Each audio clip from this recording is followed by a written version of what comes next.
আসসালামু আলাইকুম প্রিয় দর্শক ভাই বোনেরা, আশা করি সবাই ভালো আছেন। সবাইকে আমার গার্ডেন চ্যানেলের পক্ষ থেকে জানাই অনেক অনেক শুভেচ্ছা। আজকে দেখুন সকালবেলা এসেই দেখি বাগানের মুখটা একদম ঝলমল করছে, এত ফুল ফুটেছে পর্তুলাকা।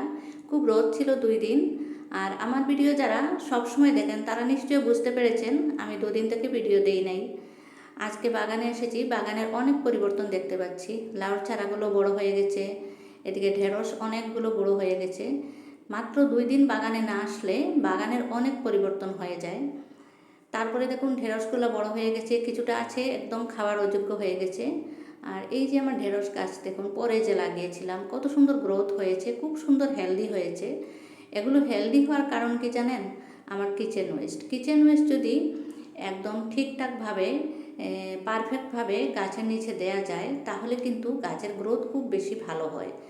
আপনারা যারা নতুন বাগানি তাদের উদ্দেশ্যে বলছি, কিচেন ওয়েস্ট কীভাবে দিতে হয় সেটা দেখে নিন আমার আজকের এই ভিডিওতে।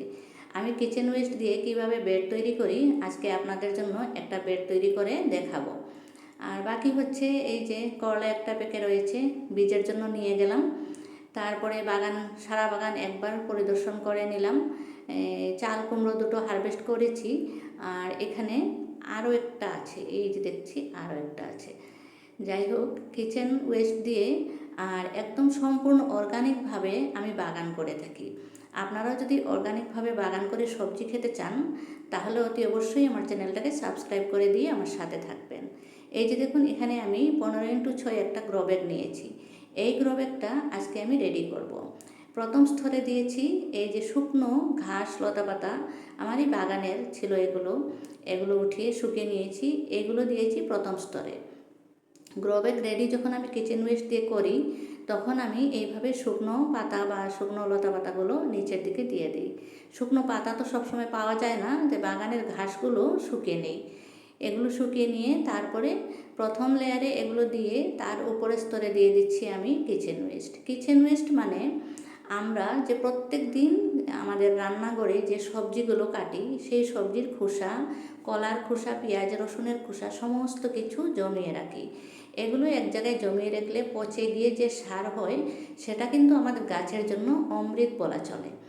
এই যে দেখুন আমি কিচেন ওয়েস্ট দিয়ে দিলাম, তার উপর দিয়ে এক লেয়ার আবার মাটি দিচ্ছি। এই মাটিগুলো হচ্ছে আমার এই গ্রো ব্যাগ থেকে নেওয়া পুরনো মাটি।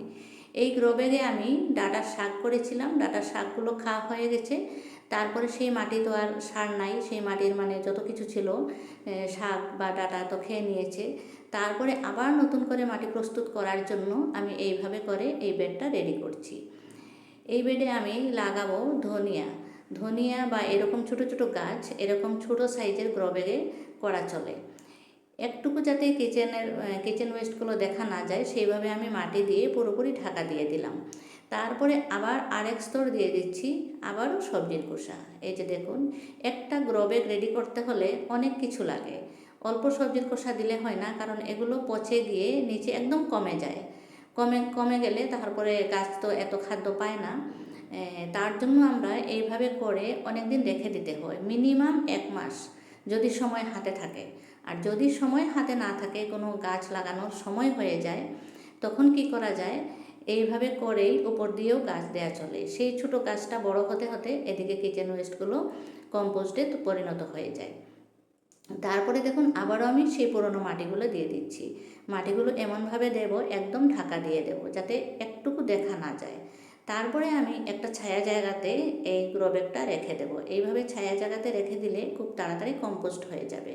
তারপরে আমি যে কোনো গাছ দিতে পারবো। আপনারাও যদি বাগান করে ভালোবাসেন তাহলে ঠিক এইভাবে করে বেড রেডি করতে পারেন। আর আজকের আমার এই ভিডিওটা যদি ভালো লেগে থাকে, বন্ধুরা সবাইকে রিকোয়েস্ট করছি একটা লাইক অন্তত দিয়ে যাবেন। আপনারা লাইক না দিয়ে অনেকে চলে যান কমেন্ট করে, এটা কিন্তু ঠিক নয়। আপনাদের একটা লাইক আমাদের অনেক সহায় করে। যারা আমার ভিডিও সব সময় দেখেন তাদেরকে অনেক অনেক ধন্যবাদ। আর যারা নতুন এসেছেন সবাইকে রিকোয়েস্ট করছি আমার এই চ্যানেলে আসুন, আপনারা যদি বাগান করে ভালোবাসেন। এইভাবে করে এক সাইড করে রেখে দেব, যখন সময় হবে আবারও আমি আপনাদের সাথে শেয়ার করব। আজকের মতো ভিডিও থেকে এখানেই বিদায় নিচ্ছি। সবাই ভালো থাকুন, সুস্থ থাকুন আর বাগান করুন। Happy gardening.